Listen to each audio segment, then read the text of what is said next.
So I wanted to show you how I made my power steering flush machine.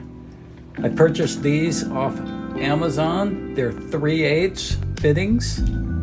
Came with the washers and the nuts. So you'll just take a mayonnaise jar, that's what this is. You'll space these where they need to go. So go ahead and drill 2 holes. Replace this lid with the one I already did.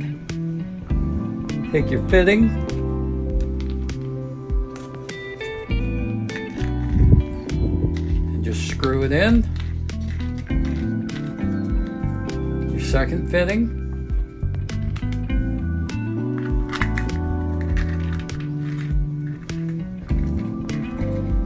And screw this one in also. A washer and a nut,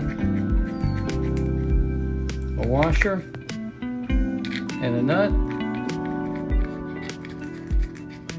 and here's the one I already built right there, and then here's our hose. It goes on top of that like so, and then we have one more extra one for the power steering return line. Oh, one last thing. We gotta name it. There you go. It's the power steering flush machine.